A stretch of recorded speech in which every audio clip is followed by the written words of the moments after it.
Приобрел рулетку по почте, больше 20 евро стоит. Вот. Непосредственно рулетка лазерная. Ее непосредственно работа, механическая часть измеряет 5 метров. Лазерная часть 40 метров. Здесь можно изучить не только длину, ширину, можно сделать разницу, можно делать сумму измерений на минимальные точки, максимальные точки. Можно определить объем, можно определить площадь поверхности, все.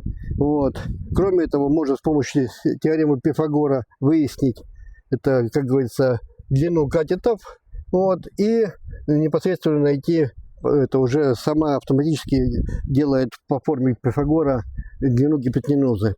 Вот. Ну, как говорится, сама система измерения производит в метрах, футах и в дюймах. Очень хорошая вещь.